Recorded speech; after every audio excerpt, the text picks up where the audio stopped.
그러니까 그동안에 이제 한 10여 회에 걸쳐서, 한 번에 거의 2시간씩 이렇게 많은 이야기를 했는데, 에, 그 사이에 계속 반복된 이야기 중에 하나가 전국 지도, 지방 지도가 아닌 전국 지도를 봐야 된다.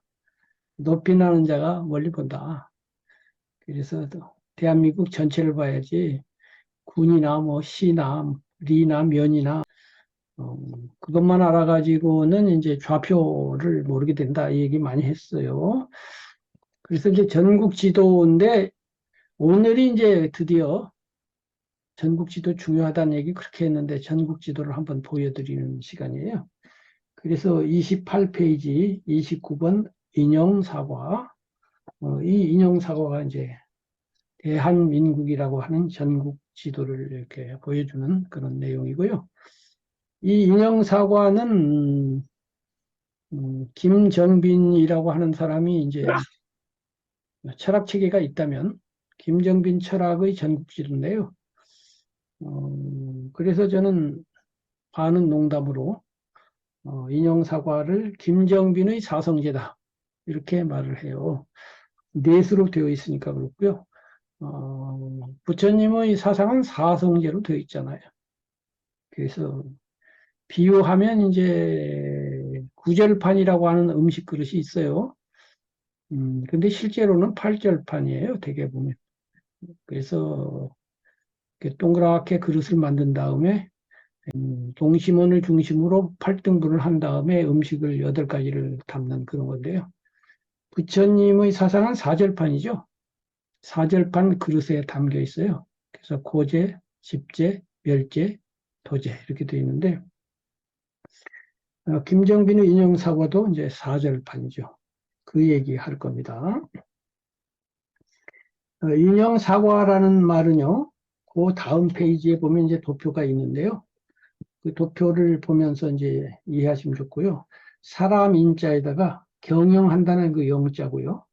넉사, 과목하는 과자예요. 그래서 사람, 살이, 인생을 경영하는 4가지 과목이다 이렇게 됐어요. 그래서 본문을 읽어가면서 일단 설명을 하고 그 표를 보면서 다시 설명을 할게요. 네, 자유로운 인간인 개별자 나는 남, 나와 남이 이렇게 딱 나뉘죠. 그래서 지금까지 계속해서 개별자 나가 시작이고 종착점이며 이 관점에서 불교는 나도 보고 세계도 본다. 그래서 이것을 나 세계라고 하고 그 상대 개념으로서의 나 아닌 것들을 세계, 세계라고 부르자. 이렇게 될 때 다른 데서는 세계, 세계가 먼저 있고 나 세계가 그 다음에 있는 걸로 돼 있지만 우리 구도자, 불교인 입장에서는 나 세계가 먼저 있고 나 세계의 마음에 세계, 세계가 마치 거울의 대상이 비치듯이 비친다. 이렇게 말씀드렸어요.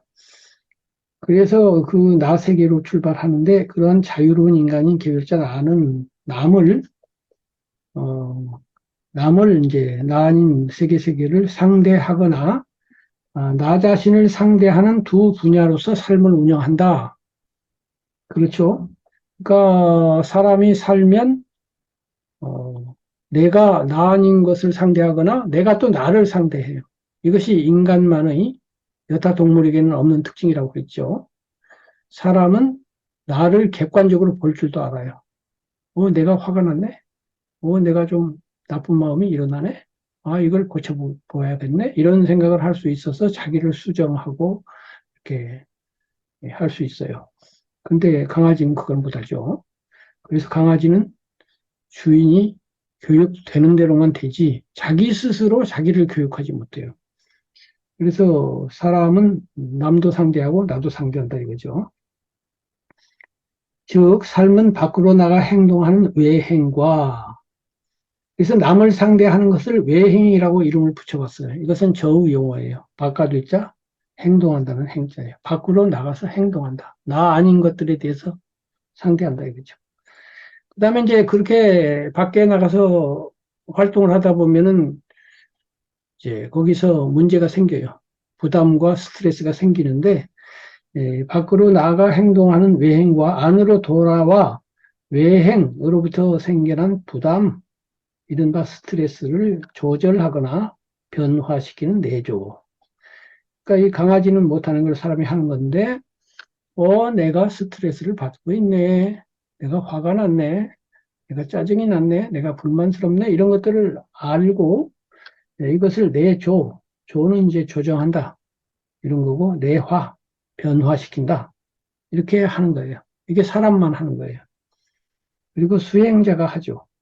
수행자 아닌 사람도 하기는 하는데, 수행자는 여기에 아주 중요한 그 방점을 찍으면서 여기에 전념하다시피 하는 게 이제 수행자예요.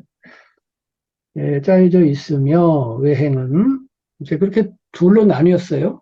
말하자면 전국 지도로 볼 때 대한민국이라고 하는 국가를 남한, 북한으로 둘로 나눈 거나 똑같아요. 그래서 북한을 1영역, 남한을 2영역 이렇게 하자고요. 그러면 1영역은 나 상대면에서 배능, 능력을 기른다 이거죠. 남 상대면에서는 경인, 기른 능력을 가지고 나가서 남과 경쟁을 한다 이거죠. 이것이 이제 세속 영역이죠. 그 다음에 이 영역은 도 영역이에요. 수행의 영역이죠. 나를 상대할 때는 수기, 마음을 닫고 마음을 다스려서 남에게 나아가서는 남을 돕는 거죠. 이렇게 되어 있는 거예요. 이렇게 네 영역으로 1영역을 북한이라고 하면은 북한 좌도 배능, 북한 우도 경인, 2영역 도는 남한이라고 하고 남한 좌도 수기, 남한 우도 안인, 이렇게 네 영역으로 사절판으로 나뉘는 것. 이것이 인형 사과죠. 자, 그래서요.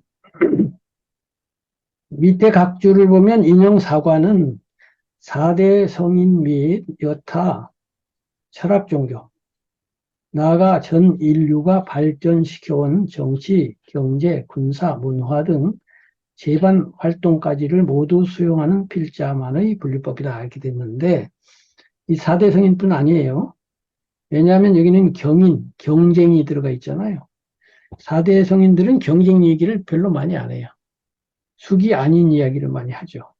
마음을 좋게 쓰는 것만 이야기하지 경쟁 얘기를 안 하는데 그래서 제가 뒤에다가 군사, 경제 이런 걸 넣은 거예요. 정치, 이게 경쟁 분야, 세속 분야까지를 포함하는 거니까 감히 말씀드리지만 인형 사과 안에 들어오지 않는 삶의 활동은 단 하나도 없어요.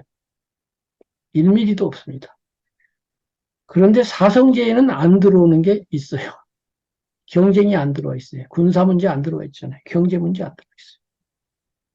그러니까 김정빈의 사성제가 부처님의 사성제보다 폭이 넓다라고 저는 생각하는데 혹시 아니면 누가 아닌데요 하면 지금은 아니고 강의 마지막 부분에 가서 말씀해 주세요. 아니라는 생각이 들면 저는 이 점을 전 세계 80억 인류 앞에 공언할 수 있어요. 언제든지 반대하시오. 이 안에 들어오지 않는 인간 활동이 있으면 하나라도 들어보시오. 제 전국 지도가 더 넓습니까? 부처님이 넓습니까? 공자님이 넓습니까? 예수님이 넓습니까? 물어보세요. 제가 더 넓을 거예요. 이렇게 생각한 지 오래됐는데 지금까지는 제 말이 틀린 걸 발견할 수 없었거든요. 혹시 틀린 게 있을 수는 있으니까 또 틀리면 얼른 저는 고칠 거예요. 거기에 대해서는 저는 언제든지 변심할 제 생각을 배반할 그런 준비를 갖추고 있어요. 그렇기 때문에 걱정이 하나도 없어요. 이런 자세를 가지고 있어야 돼요, 구도자는. 내 생각이 틀린 건 아무 문제도 안 돼요. 바꾸면 되지. 자기 생각 공격당했다고 막 화나는 사람들인데 왜 화가 나는지 나는 알 수가 없어. 내가 3 곱하기 3이 8인 줄 알았는데 하나 세보자고. 3개씩 한번 3개를 갖다 넣어보자고. 돌멩이 3개 있지. 또 두 번째 또 3개 있잖아. 6개잖아. 또 3개 하니까 9개인데 너 왜 8개라고 그래? 오이, 맞네. 오케이, 변심. 이렇게 하자, 이거지. 아시는 분은 아십니다만 저는 정규 교육 혜택을 조금밖에 못 받은 사람이에요. 거의 대부분의 그 강의자들이 나온 학부를 저는 졸업하지 못했어요. 그런데도 책을 70권 쓰고 많은 사람이 제 책을 읽고 하게까지 된 거는요, 바로 이것 때문이에요. 창문을 열어놔서 그래요. 창문을 열어놓고 틀린 줄 알면 자꾸 바람을 받아들이니까 5평짜리 방에 10평이 되고 1000평이 되더니 나중에 벽이 무너져 버려. 그러면 제일 넓은 거 되죠. 근데 아직 무너지지는 않았어요. 무너지면 이제 공이거든요. 부처님은 경지나 돼야 되니까. 그러나 생각으로는 적어도 그러려고 마음은 먹어요. 이것은 이제 주로 공자님이나 그 소크라테스한테 특히 20대 후반에 배운 건데, 그게 저를 발전시키는 그건데요. 어쨌든 그래서 자기 생각에 충성하려고 하면 안 돼요. 자기 생각에 대해서 한 번 신념을 가졌으니 이 믿음을 변치 않으리라. 이거보다는요, 내 신념이 틀린 줄 알면 늘 변하리라고 하는 굉장히 부드러운 신념이 더 강해요. 예를 들면 두 부부가 우리는 굳게 굳게 사랑을 다짐하면서 머리가 파뿌리가 되도록 사랑하겠습니다 하고 요즘 자물쇠를 뭐 관광지에 가면 서로 묶어가지고 사랑 맹세를 하잖아요. 어저께 문학 강의를 하다가 동심초라고 하는 유명한 가곡 있죠. 그 유명한 가곡의 원시가 이제 중국의 설도라고 하는 여류 시인이 쓴 시예요. 춘망사라는 시가 쭉 이어지는데 세 번째 수를 우리나라 김억 시인이 이제 그렇게 고친 건데요. 그 동심초라는 풀이 따로 있는 게 아니고 동심, 같은 마음, 한 가지 동 마음심. 그게 이제 동심쇠라는 놀이가 있었대요, 옛날에. 쇠가 이제 자물쇠 하는 쇠자예요. 풀을 묶어가지고 우리 사랑을 맹세하는 그런 거예요. 오늘날 자물쇠 묶기가 이제 옛날에는 자물쇠가 흔하지 않았던 시절이니까 풀 묶기로 했던 거예요. 그렇게 해서 우리 사랑 자물쇠처럼 그냥 꼼짝달싹 하지 마. 이렇게 한다고 그게 꼼짝달싹 하지 않느냐. 그건 그러고 싶다는 거지. 되지 않아요. 그런데 서로 오히려 그런 자물쇠 아닌 자물쇠를 가지는 사람이 진짜 불변해요. 그래서 이 미묘법을 얘기하면 또 이제 1시간이 딴 쪽으로 가니까 어쨌든 그래요. 그래서 어쨌든 이제 인정사과인데 인정사과가 틀린다고 생각하면 지금이라도 좋고 나중이라도 언제든 반대를 해주시기 바라고요. 오른쪽 페이지로 넘어갑니다. 이게 이제 도표예요. 자, 요건데요. 책도 보시고 화면도 보시면서 들어주시면 되겠어요. 책을 보시면 아시겠습니다만은 역시 4등분 되어 있죠. 4등분 되어 있는데 영역 해가지고 가로로 가면서 대자, 대타. 대자는 나 자신을 상대한다. 대타는 나 아닌 것들, 세계를 상대한다. 이렇게 되고요. 세로로 내려오면 1 영역은 문제의 원인을 주로 남에게서 찾음. 이것이 세속 영역이고 경쟁 원리로 되어 있다. 그 다음에 2번은 이제 내조인데 이 영역, 문제의 원인을 나에게서만 찾음. 이것이 세속에 상대되는 도 영역이고 경쟁이 아닌 호혜, 서로 돕는 그런 영역이다. 이렇게 됐어요. 여기에서 이제 문제의 원인을 나에게서 찾느냐, 남에게서 찾느냐, 이것이 나누는 기준으로 제가 잡았는데요. 이미 말씀드린 것처럼 제가 제일 먼저 삶은 문제의 연속이다. 그리고 그 문제를 해결하려고 삶을 사는 건데 문제 해결은 부분적, 일시적으로 해결하는 세속법과 근본적, 항구적으로 해결하는 도가 있다. 이렇게 했잖아요. 그래서 해결을 하려면 부처님 말씀 그대로 고라고 하는 문제가 있으면 집이라고 하는 원인이 있는 거죠. 그래서 그 집 원인이 밝혀지면 그 원인에 대한 방법이 나오고, 그것이 완성되면 해가지고 이제 해결이 되는 거예요. 그래서 문제의 원인을 찾는 것은 당연히 뭐 요점이죠. 이것은 이제, 의사가 환자를 치료하는 거하고 똑같은데요. 몸에서 열이 나고 아픕니다.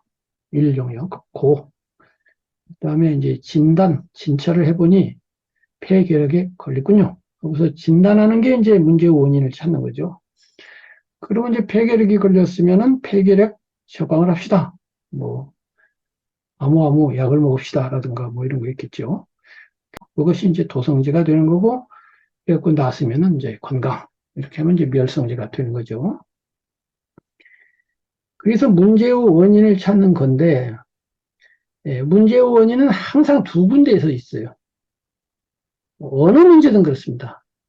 어떤 문제든 문제의 원인은 두 가지가 있어요. 1. 나에게 문제가 있는 거하고 2. 나 아닌 남에게 문제가 있는 두 가지 문제가 있어요. 폐결핵이 걸렸다. 그러면 문제의 원인을요. 남에게서 찾는 입장에서 보면 폐결핵 걸린 아무개가 나에게 균을 옮기기 때문이다. 이렇게 해서 아무개라고 하는 나 아닌 사람이 원인인데 나한테도 원인이 있어요. 왜 하필 그 사람을 만나니? 이거예요. 또 왜 폐결핵을 걸릴 수밖에 없는 약한 몸으로 네 몸을 잘 관리하지 못했어? 라든가 기타 등등. 이렇게 두 가지가 있어요. 여러 번 예를 든 것 같은데 지나가던 사람이 갑자기 나한테 나쁜 놈! 하고 욕을 했어요. 기분이 나빠졌어. 문제가 생긴 건데 이것도 원인이 두 가지예요. 남에게서 찾으면 저 인간이 나에게 욕을 해서 그래.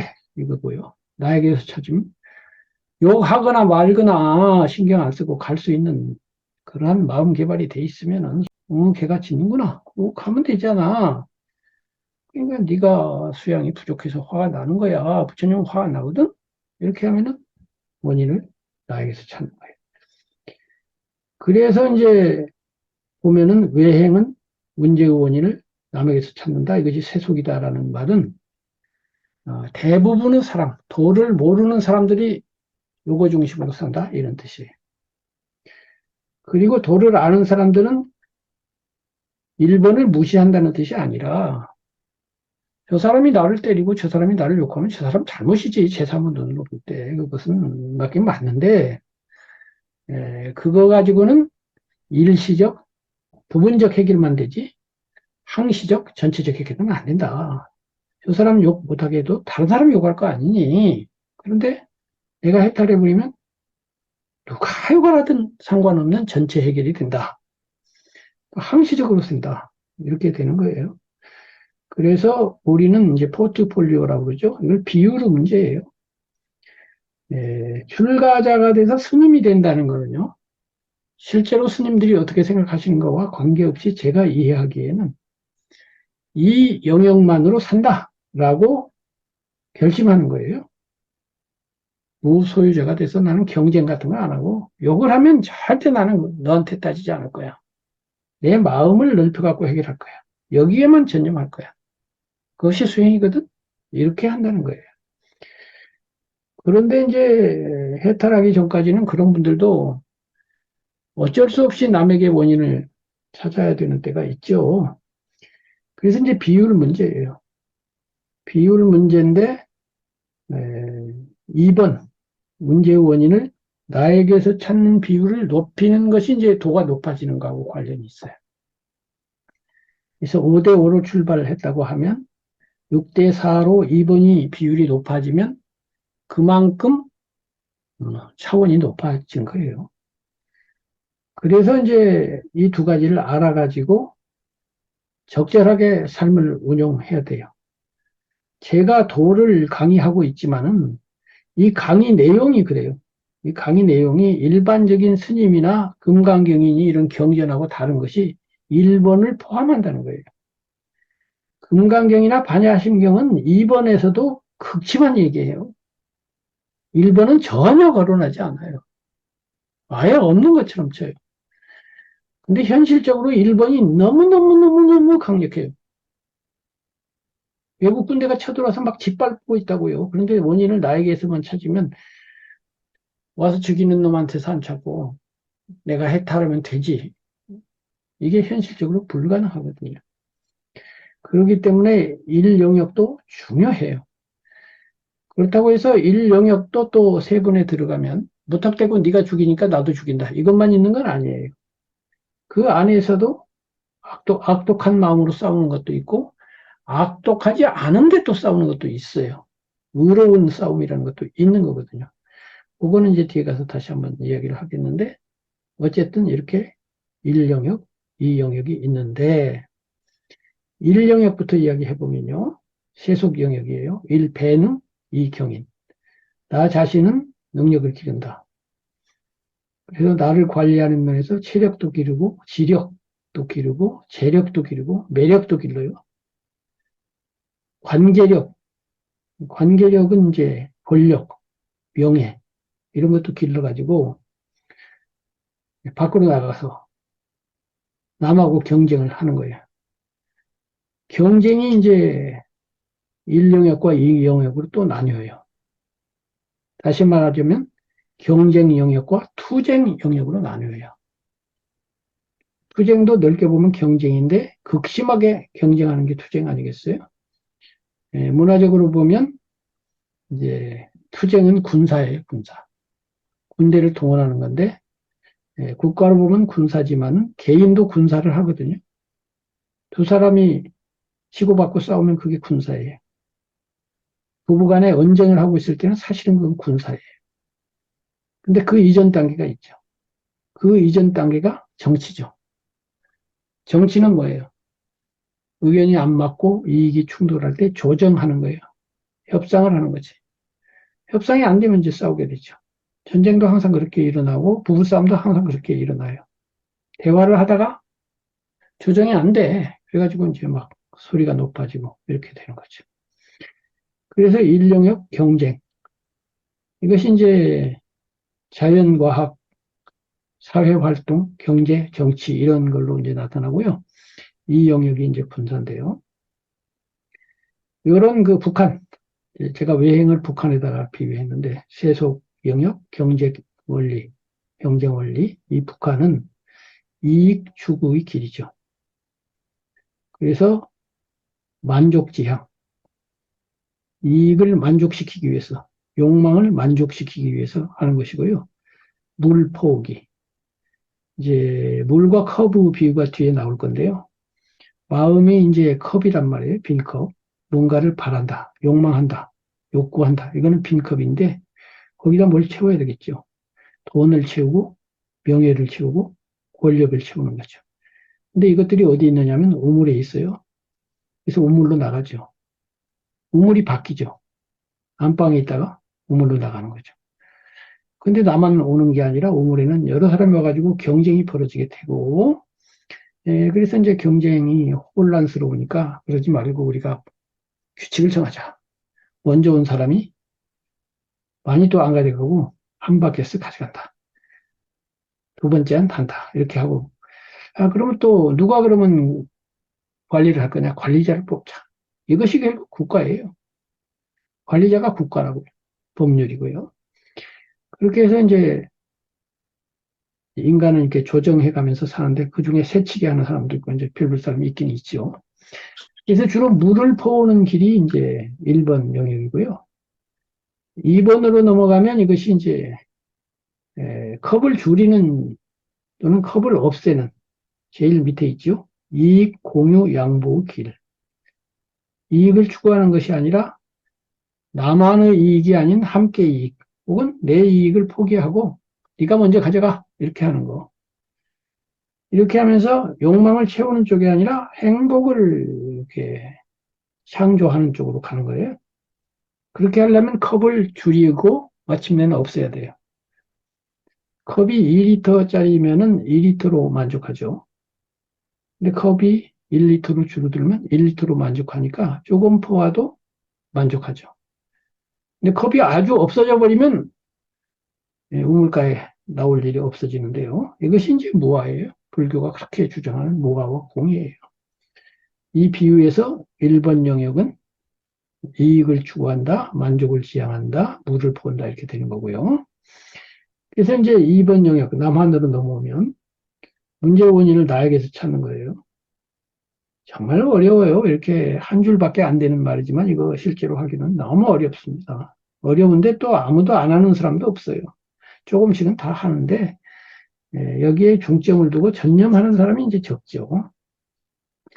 요게 이제 공자님이 말씀하신 숙이 아닌인데 내가 나 자신을 상대해서 숙이 마음을 닦는다. 마음을 다스린다. 그래서 소욕, 욕심을 적게 하고 자족, 스스로 만족하고 자락, 스스로 행복하고 이렇게 하는 거예요. 이것을 이제 세분을 해보면 준수기와 본수기가 있어요. 마음 닦기가 두 단계가 있다 이 말이죠. 준수기는 1영역, 2영역, 3영역, 4영역. 요게 이제 여러 번 얘기했죠.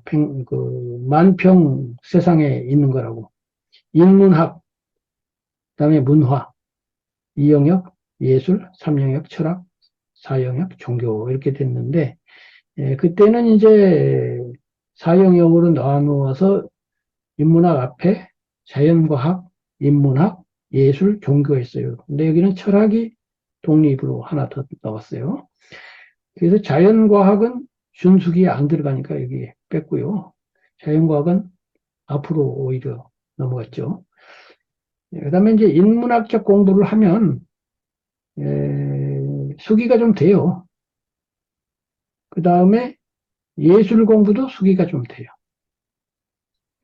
뭐 문학을 하든 음악을 하든 예술 감상을 하든 하면 마음이 좀 스스로 자족해지고 욕심도 적어지고 행복해지고 그러니까요. 철학도 마찬가지. 머리 아픈 철학 말고 진짜 잘하는 철학을 말하는 거예요. 종교도 마찬가지예요. 근데 종교는요, 종교는 잘하면 되기도 하고 안 하면 또 나쁘게도 돼요. 철학도 나쁘게 잘못하면 엉뚱한 데로 갈 수도 있어요. 그런데 이제 종교는 깊은 의미요. 불교라는 종교는 여기에 포함 안 시킨 거예요. 불교에도 물론 준수기로서의 부분이 있긴 있으니까 또 포함했다고도 볼 수 있는데 어쨌든 일반적인 의미의 종교 이것도 이제 준수기라고 볼 수가 있고 그거보다 더 본격적으로 본수기가 있는데 본수기가 다시 또 둘로 나뉘어서 수양이 있고 수행이 있어요. 그래서 수행은 명상이라고 이제 가르쳤는데 거기에 보면은 이제 각주를 33번 각주를 보면요. 필자는 수양은 구체적인 방법 없이 마음을 다스리는 것을 수행은 구체적인 방법으로 마음을 다스리는 것으로 정의한다. 수양이란 말과 수행이란 말이 사전에서 혹은 일반인들이 어떻게 쓰든지 간에 제 개념에서는 방법이 있느냐 없느냐에 따라서 방법 없이 하는 것을 수양이라고 하고 방법을 갖고 하는 것을 수행이라고 하자 이렇게 됐어요. 그래서 수양이라고 하는 것 중에 대표적인 게 사색이 있죠. 사색한다든가 산책하면서 또 마음을 편안하게 하는 것도 수양이 될 수가 있어요. 뭐 여행 뭐 이런 거 독서 이런 게 이제 수양이고요. 주로 그 육아 공자님의 제자들이 수양을 많이 했고요. 수행은 이제 구체적인 방법, 즉 명상 방법을 갖고 하는 거예요. 참선을 한다든가 윗바사를 한다든가. 또 기독교는 기독교 나름의 명상법이 있어요. 이렇게 방법론을 갖고 하는 걸 수행이라고 한다. 이거는 이제 본수기, 본격적으로 마음을 다스리는 것으로 보자 이거예요. 그렇게 해서 이제 마음이 점점 좋아지면은 컵이 줄어들게 되겠죠. 2리터 컵이 1리터로 줄었어요. 그럼 1리터가 남았어요. 옛날에는 2리터 퍼와가지고 2리터를 채워서 만족하기는 했는데 남지는 않았는데 1리터가 남았네요. 남는 건 어떡할까요? 본의 아니게 남는 것은 남에게 주게 돼 있어요. 그것이 안인이에요. 남을 편안하게 한다. 남을 돕기, 배려, 이타. 겸손, 공감, 배품, 사랑, 자비. 불교에서 흔히 하는 말이 삼륜청정이라고 있죠. 뭔가를 보시를 해라. 근데 주는 사람도 없고 받는 사람도 없고 주어지는 물건도 없이 주어라. 이게 삼륜청정이고요. 예수님 같으면 오른손이 하는 선한 일을 왼손이 모르게 그렇게 선하게 해라.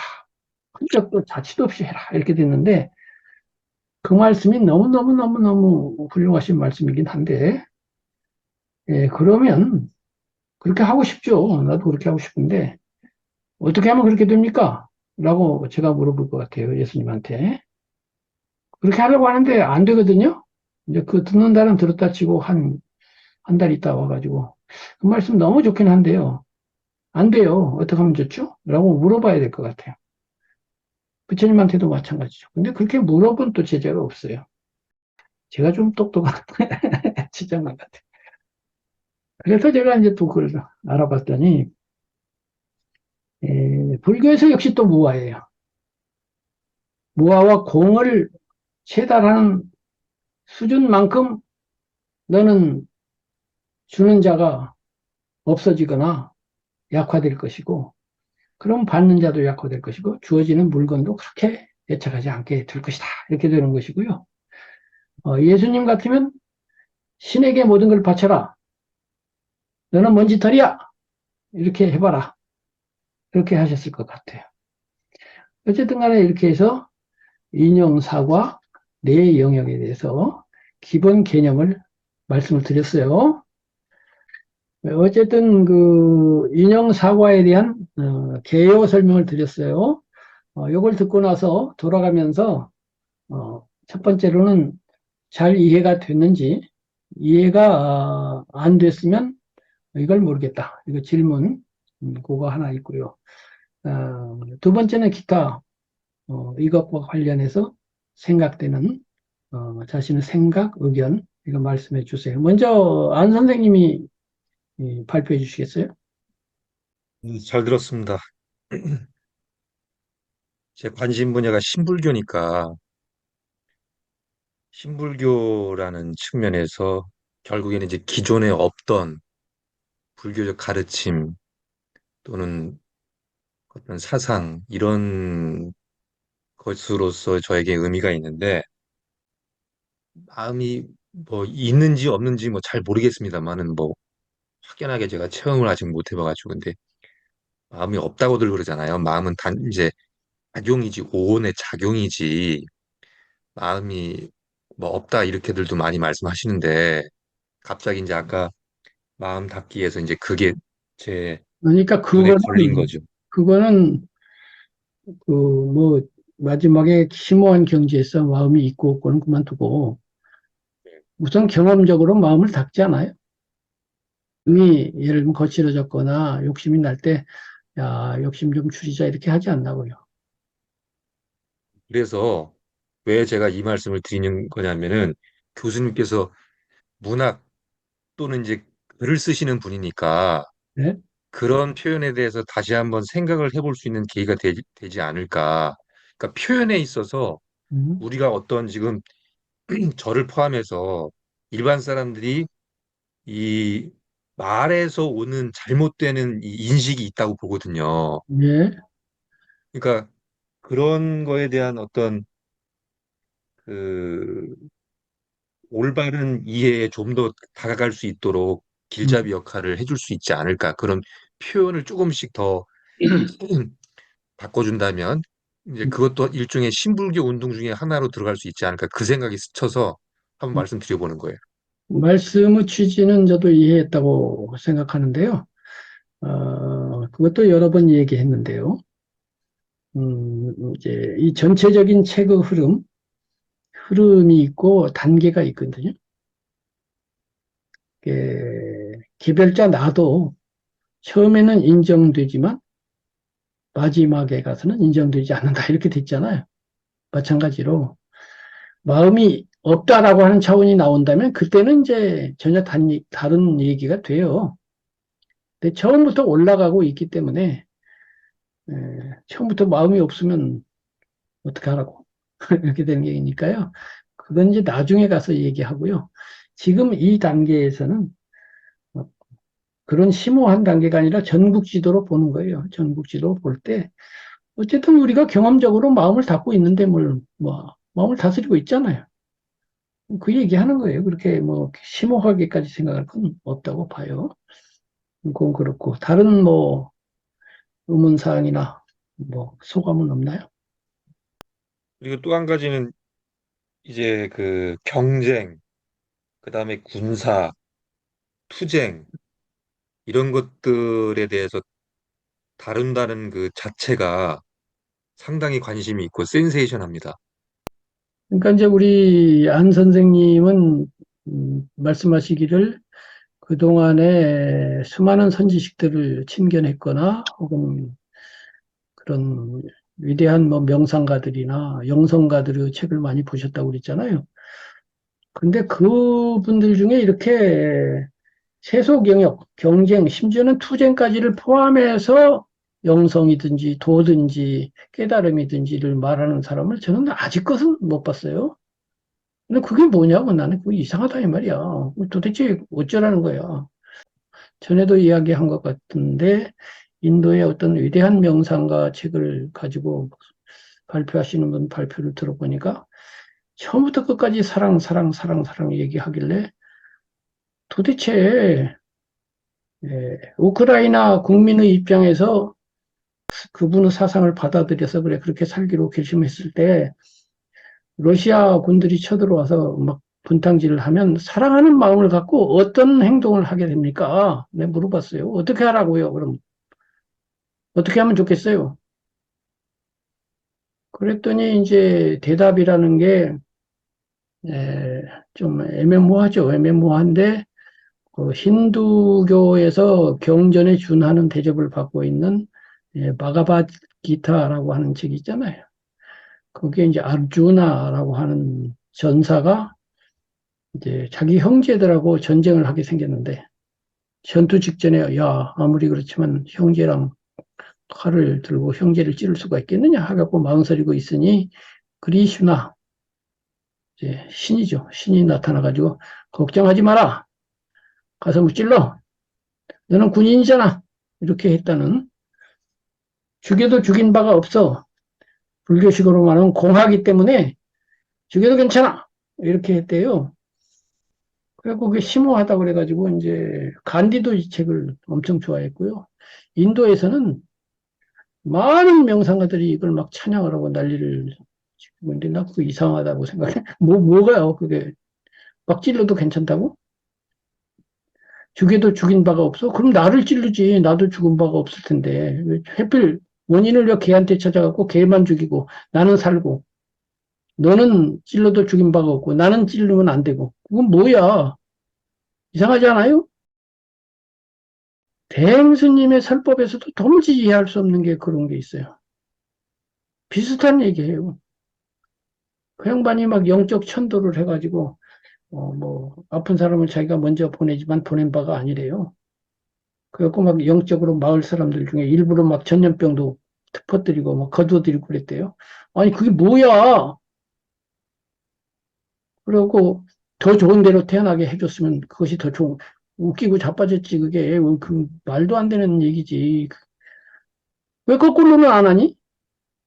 내가 죽어도 되면 나는 내가 먼저 죽지. 왜 걔를 죽이고 걔는 죽여도 괜찮고 나는 죽으면 안 되고 그게 뭐야? 그게 사랑이요? 그건 무슨 소리야?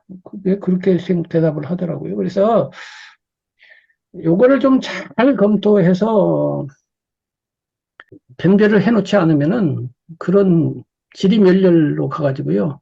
현실적 힘이 없어요. 사실은 불교도 이것을 잘 못 해놨어요. 그렇기 때문에 인도에서 불교가 멸망했잖아요. 이슬람이 와가지고 스님들을 다 학살을 했어요. 3만 명인가를 학살한 걸로 알고 있는데 무저항으로 다 돌아가시고 그냥 끝난 거예요. 그 자체는 숭고하지만은 스님들은 그렇다고 치자고. 제가 신자는 그러면 안 돼요. 제가 신자는 아까 말한 것처럼 원인을 나에게도 찾고 남에게도 찾는 것을 반반으로 하는 사람이기 때문에 쳐들어온 놈이 원인이야 하고서 싸워야 된다 이 말이지.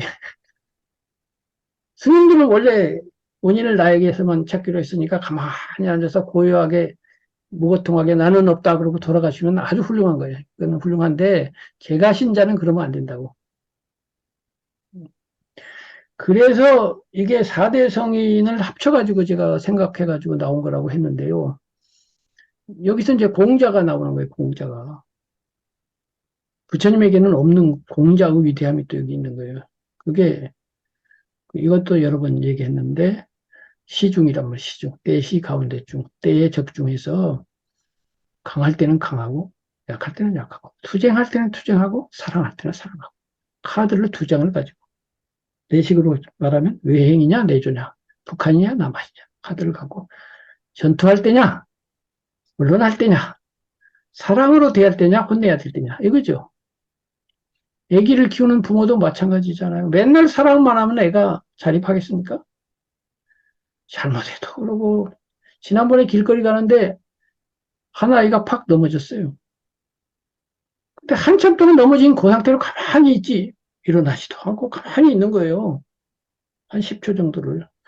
그래서 내가 가가지고 이렇게 세웠어요. 그리고 다친 데를 보니까 손이 약간 쓸리고, 배도 약간 쓸렸더라고. 그런데 뭐 크게 상처받은 거 아닌데, 몇 살이냐? 몇 학년이냐? 1학년이래요. 근데 1학년짜리 정도 됐는데 남자아이인데 넘어졌으면 넘어졌나 보다. 넘어질 수도 있는 거지. 쑥 일어나고 툭툭 들고 가면 자립심이 있는 애야. 걔는 조금 거기에 못 미친 것 같아요. 넘어지면 항상 엄마가 일으켜 줬던 아이인 것 같아. 넘어지면 누군가가 일으켜 주는 거야. 라는 생각을 갖고 있었지 않나 싶어요. 예, 그렇게 해서 이제 학교 교무실에다가 이렇게 데려다 줬는데, 예, 아기를 키울 때 초등학교 1학년이면 넘어지면 이렇게 세워주면 안 되고요. 가만히 있어야 돼요. 일어날 때까지. 가만히 있어서 일어나면, 아, 아프지. 잘했어. 하고서 칭찬해줘서 자꾸 자립하고 혼자 해결할 수 있도록. 자, 그러면 너 어디 보자. 이렇게 쓰는데 어떻게 하면 좋겠냐? 어떻게 할래? 그러면 울지 않고 이렇게 의젓하게, 와, 훌륭한 어린이구나. 이렇게 하고서. 어, 모르겠어요. 치료를 해야 될 건데, 어디 가면 어떻게 치료를 받을 수 있을까? 어떤 도움을 받을 수 있을까? 해가지고, 가능한 한 걔가 활동하고, 걔가 판단하고, 걔가 행동하는 비율을 많이 키워주고, 내가 돕지 않아도 자기 스스로 생각하고, 자기 스스로 판단하고, 자기 스스로 결정해서 자기 문제를 자기가 해결하는 비율을 높여줘야 돼요. 어차피 문제는 나중에 자기가 해결해야 되니까. 어른이 돼야 되는 거 아니에요. 어른이 되도록 키우는 거예요.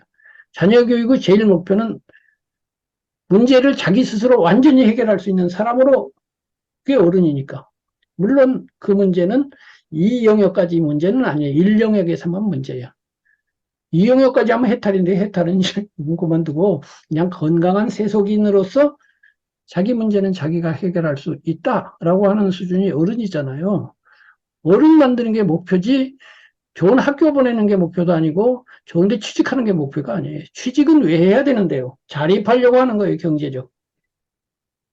지식은 왜 가져야 되는데요? 그것도 자립하려고 하는 거예요. 다 자립하려고 하는 거예요. 이걸 정확하게 알고서 애 교육도 훈육, 보낼 때와 사랑해 줄 때를 카드를 딱 봐고 사랑해 줄 때인지 훈육할 때인지를 두 카드를 가지고 시중 그때에 적중시켜서 딱딱 하는 게 중용이다. 공자님 사상이란 말이에요. 이게 너무 중요한 거예요. 그래서 1영역과 2영역 중에 이 상황은 1영역이냐, 2영역이냐. 최근에 어느 목사님하고 대화를 했는데,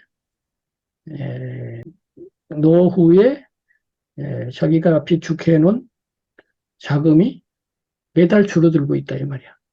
임플란트 하는데 많은 돈이 드는데 할까 말까. 그걸 물어보시는 거예요.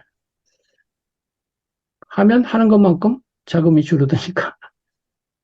그래서 제 말씀이, 물론 뭐 판단은 목사님 알아서 하시긴 하시는데, 제가 보기에는 그것도 전국 지도예요. 임플란트는 지방지도 이야기고요. 전국지도 입장에서 보면 전체 자금이 줄어드는 게 전국지도입니다. 그죠?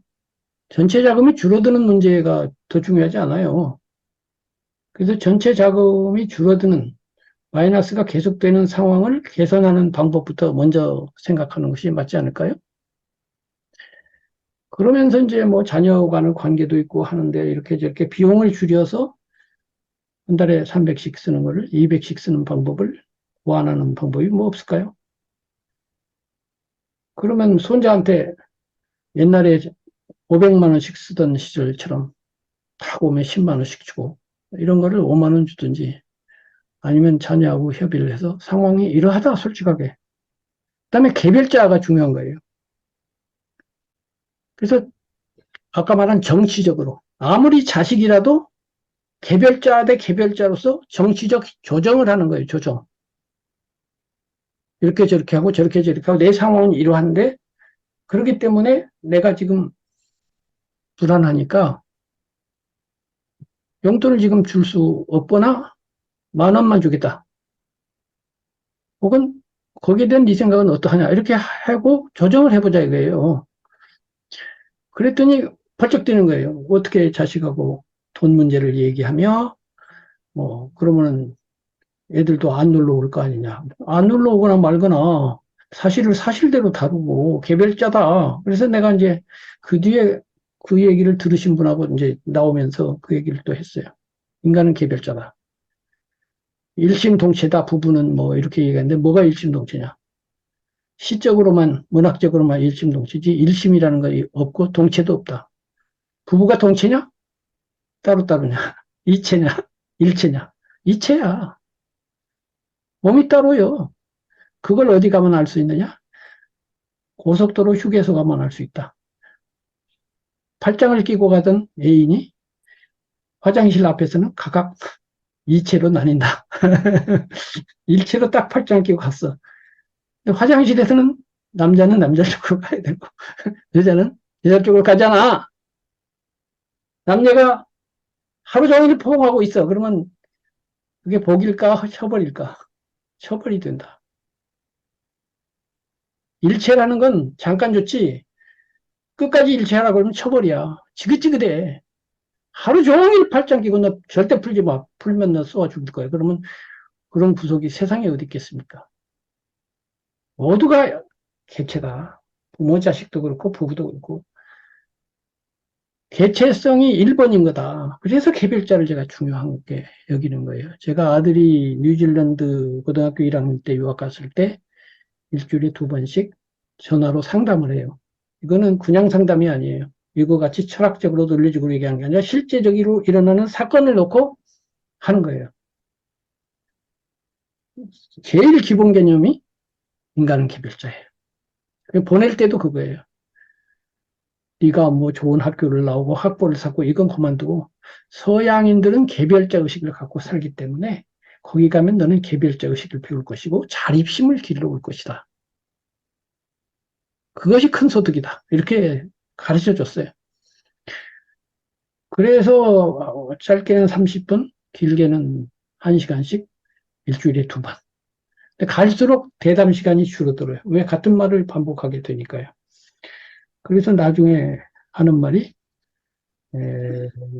저와 아빠의 그 세계관 내지는 사고방식은 50% 똑같습니다.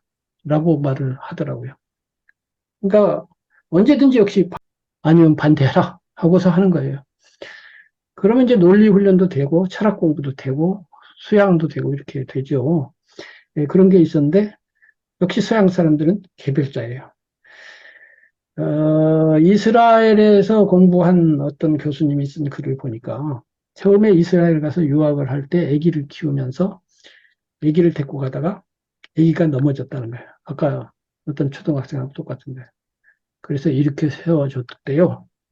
그때 뒤에 노신사 한 분이 오다가 여보, 예, 왜 일으켜 세워주는 거예요? 물어보는 거예요. 예? 이렇게 세워줘야죠. 더군다나 이 교수님이 뭔 전공이냐면 교육학 전공이에요. 교육학 배우로. 그때 이스라엘이 교육은 최고다고 막 난리 났었잖아요. 우리 젊었을 때. 교육학을 전공한 사람인데 교육을 몰라. 왜 이렇게 세워주는 거예요? 걔는 지금 자립운동을 하고 있어요. 독립운동을 하고 있다고요. 왜 자립을 방해하는 거야? 내버려둬. 자립하도록. 일어나게 내버려두고 기다려주라고. 도와주는 것만큼 자립심이 안 생겨. 그렇다고 냉정하게 나 몰라라 하라는 게 아니라고 지켜보라고.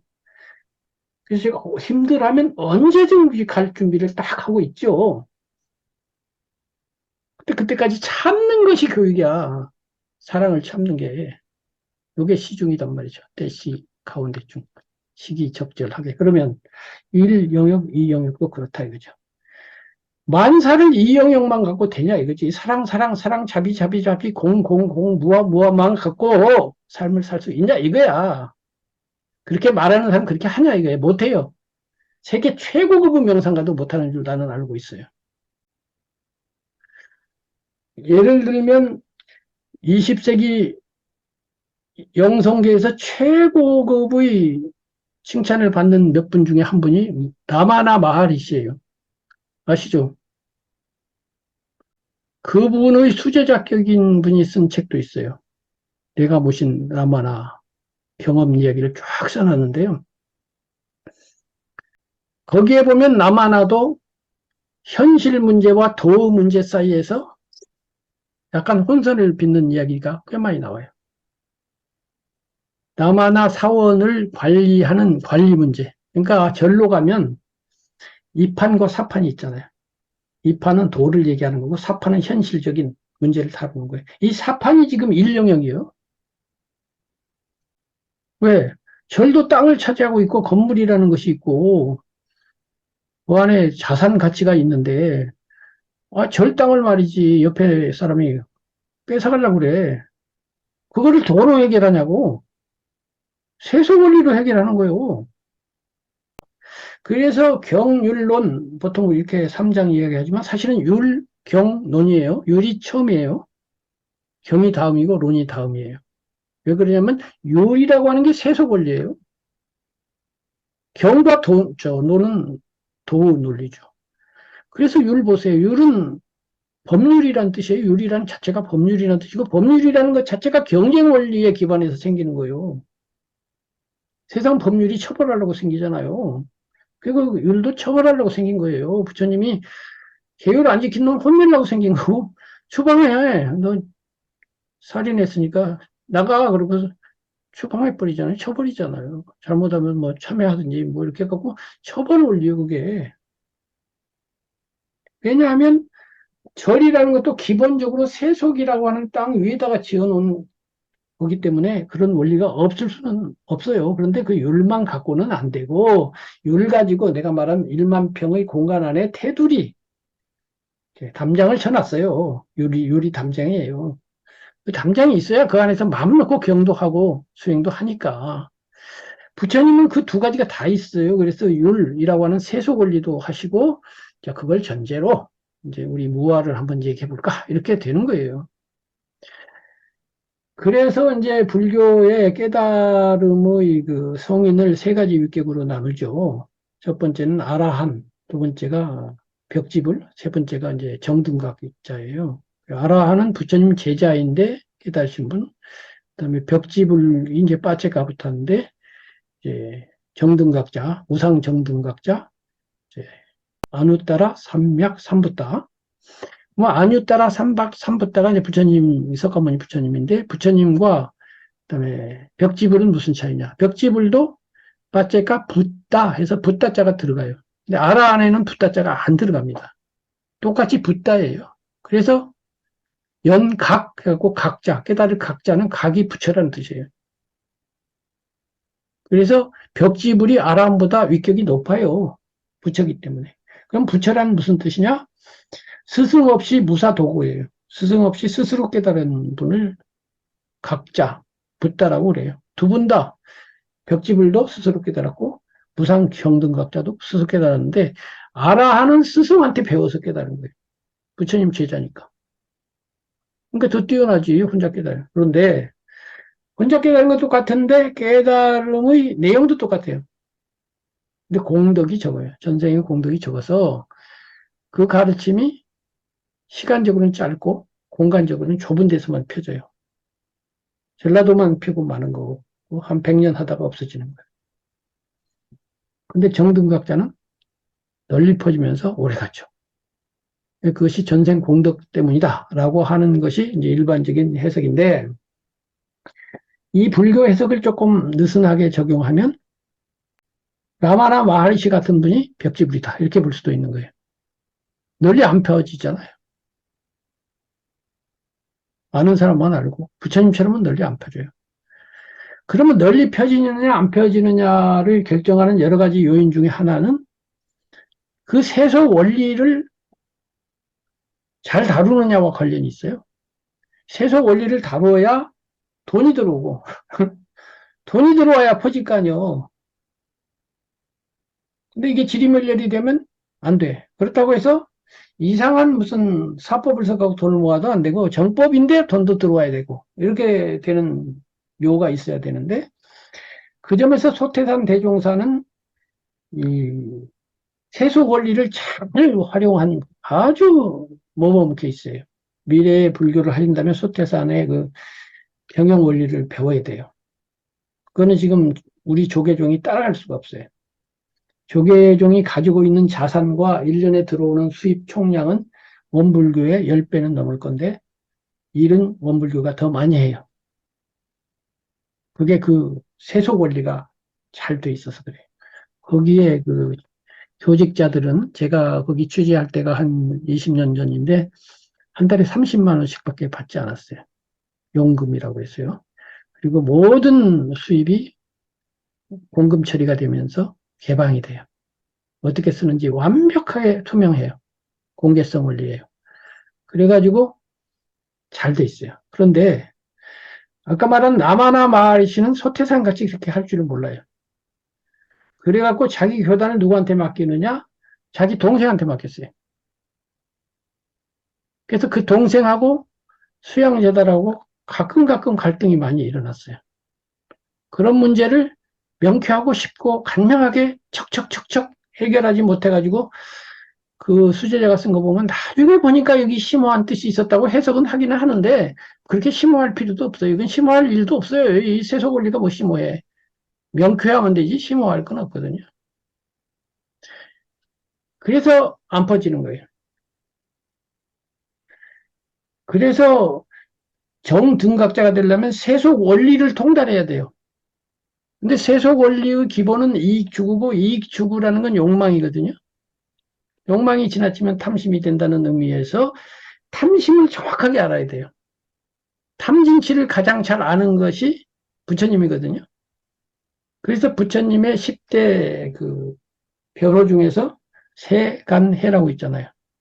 세간은 세속이에요. 세속을 가장 잘 아는 분이라는 건 뭐냐면 적어도 내 해석으로는 탐진치를 가장 잘 아는 분 내지는 지금 이 정치, 경제, 사회, 문화의 일 영역, 혼내는 영역조차도 알기는 아신다.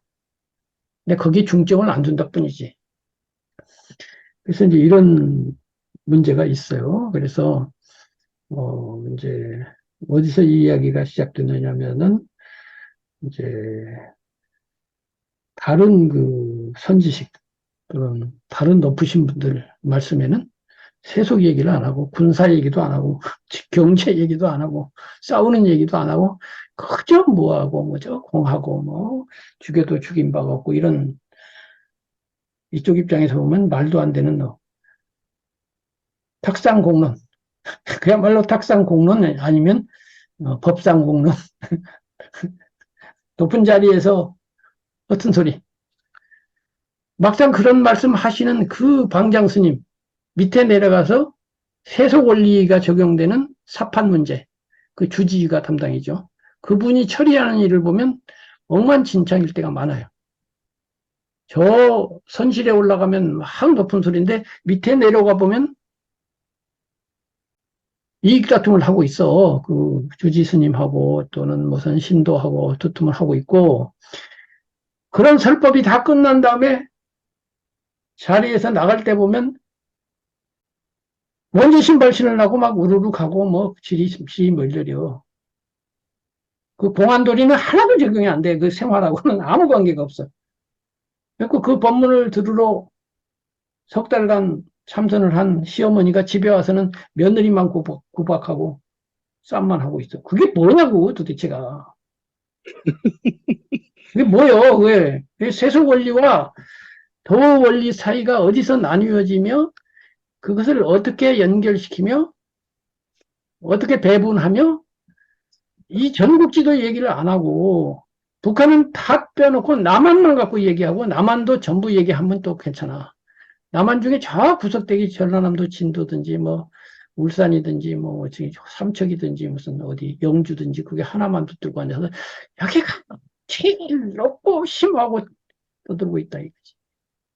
제가 좀 말이 험해지긴 했는데 지난번에 그런 말씀하셨거든요. 문학 얘기할 때는 에너지가 한 세 배쯤 나옵니다. 그런데 그게 왜 그러냐면 거칠게 말하면 육두문자, 좋게 말하면 일상어법으로 해서 그래요. 일상어법에 가까워서. 근데 이제 엄숙하게 고귀한 말씀합시다. 이렇게 하면 이제 지루해지는 건데 오늘은 한번 신이 난 바람에 한번 이렇게 마구잡이로 그러나 이제 말은 좀 그렇게 됐지만 아무리 생각해도 제 말이 맞지 틀린 것 같다고는 생각이 안 드는데 여기까지 들으시고 틀린 거 있으면 말씀해 주시고 소감을 말씀해 주세요. 안 선생님. 네, 저도 그 라마나 마하라시 책을 읽고 제가 지금 그래서 책장을 보니까 그 스님이 또 그 쓰신 그분에 대해서 쓰신 책이 있었어요. 아, 그래요? 혹시 아십니까? 몰라요. 그 아까 지금 내가 만난 라마나라는 책을 읽어보셨나요? 안 봤어요. 아, 근데 있다는 것만 아시는 거예요? 아니, 저는 이제 나는 누구인가라는 책을 우선 제일 먼저 우리 많이 시트에서 보았고요. 그 다음에 그분의 제자가 쓴 책이 있어요. 제자. 음, 내가 만난이 아니고 제자가 이제 이름은 생각 안 나는데 제자가 쓴 거고요. 그 내가 만난 라마나 마씨는 아니에요. 어쨌든 그때 그 저도 이제 나는 누구일까를 읽고 그렇게 됐는데 이제 그 책이 국내에서 좀 알려지면서 스님께서 그 또 그거를 번역을 하신 책이 있어요. 진화 여라는 책이 있어요. 예, 그래서 저는 이제 그때 당시에 의문이 아니 왜 스님이 이저 부처님의 가르침 이거를 번역한 게 아니라 인도 수행자 책을 해서 푹 빠져서 이렇게 번역을 하셨지. 그분이 한 두 권 정도 번역을 하셨는데 뭐 그런 생각이 들었었는데 어쨌거나 저는 제가자이고 또 신불교에 관심이 많고 또 기존의 불교를 부정하자는 의미가 아니라 어쨌든 제가 호주에서도 신불교 체험을 했고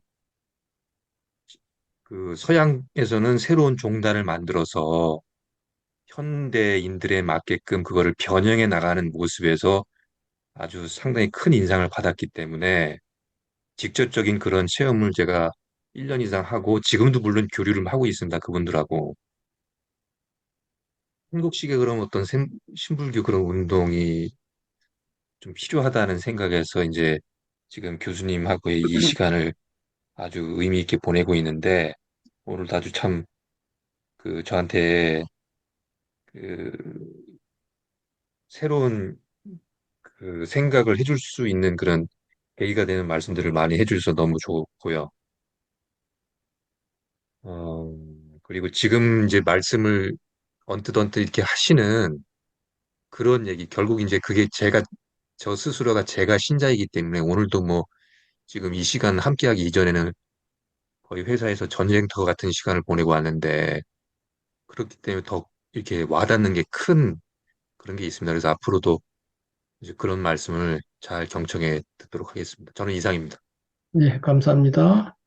자, 그러면 나무 스님께서 이제 소감 내지는 뭐 물어보고 싶을 것 그런 거 좀 말씀해 주세요. 제 세관문이요. 제1영역하고 제2영역에서 남에게서 남한테서 남에게서 문제점을 많이 찾다가 또 배능에서 정인, 숙이, 아닌 이 세 가지 교수님이 정리하신 문제에서는 제가 이 세 가지를 수행을 한다고 수행자 입장에서 볼 때는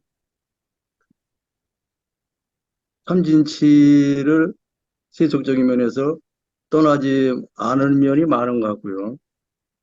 마음 다스리기 위해서 인문학, 예술, 철학, 종교적으로다가 많이 해결하려고 생각을 해보는 적이 많은 여기에서 전국 지도로서 교수님 먼저 만나게 됐습니다. 그래서 이제 이것이 전국 지도라는 얘기는 지방 지도도 있다는 뜻인데요.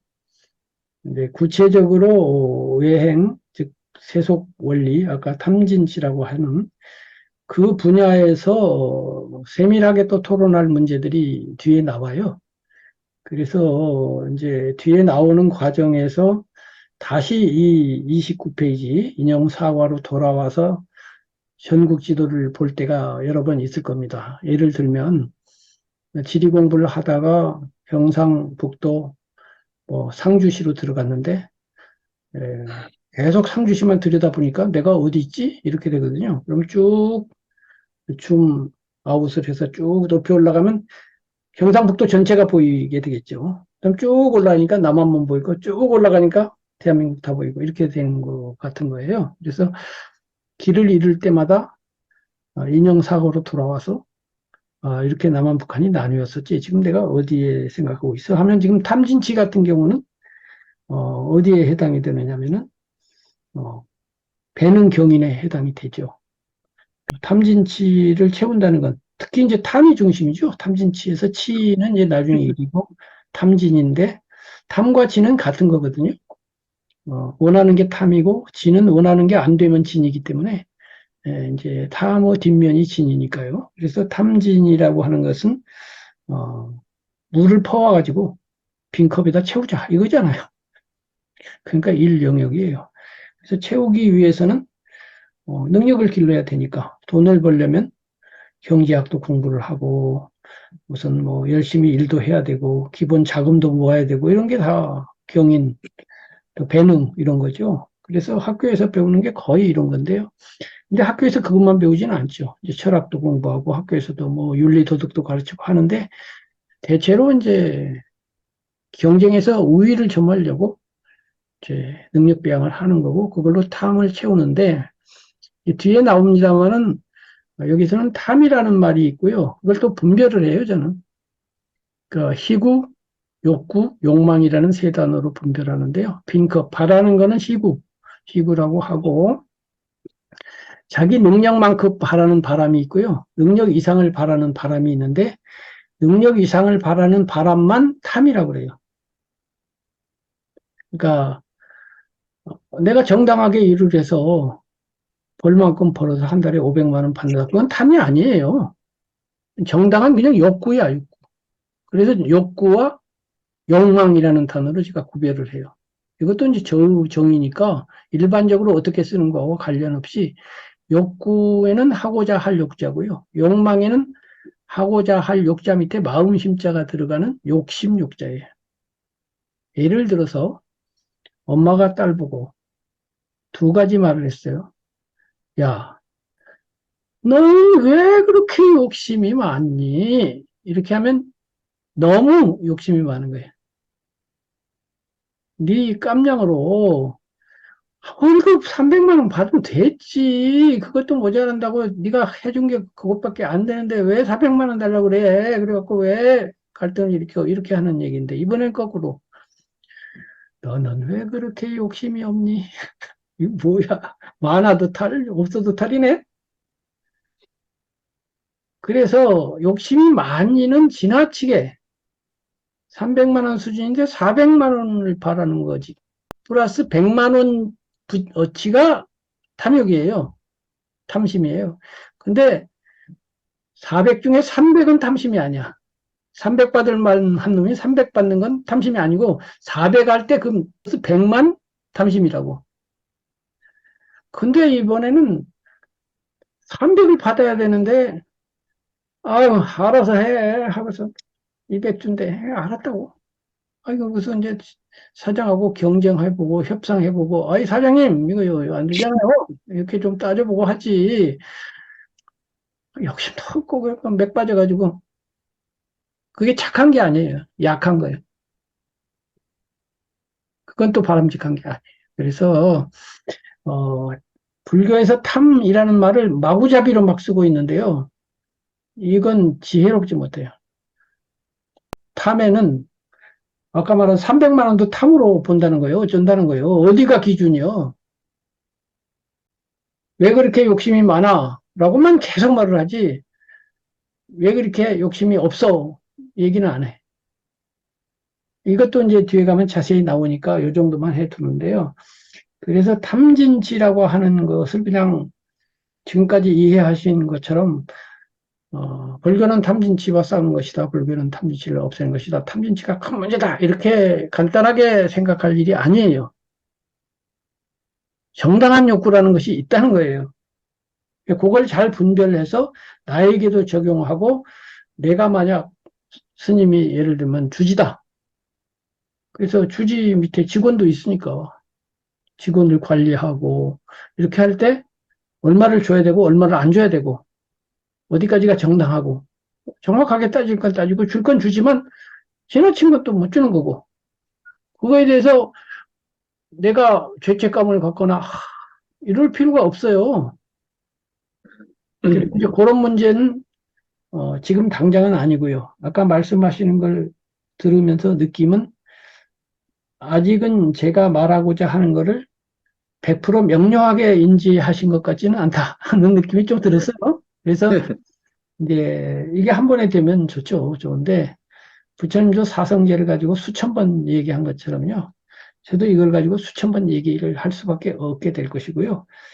점점 이게 명료하게 정리될 때가 오리라고 생각이 됩니다. 네네.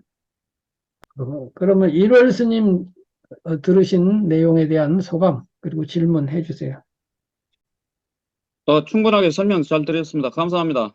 예, 예. 그리고 두 분 혹시 물어볼 거나 있으면 해주세요. 네, 오늘 교수님 말씀 잘 들었습니다. 질문 사항은 없습니다. 예, 감사합니다. 자, 그러면 그 다음 주에 인형사과 속편으로 다시 찾아뵙겠습니다. 감사합니다. 네, 감사합니다. 감사합니다. 다음 주에 뵙겠습니다. 감사합니다. 네, 잘 들었습니다. 네.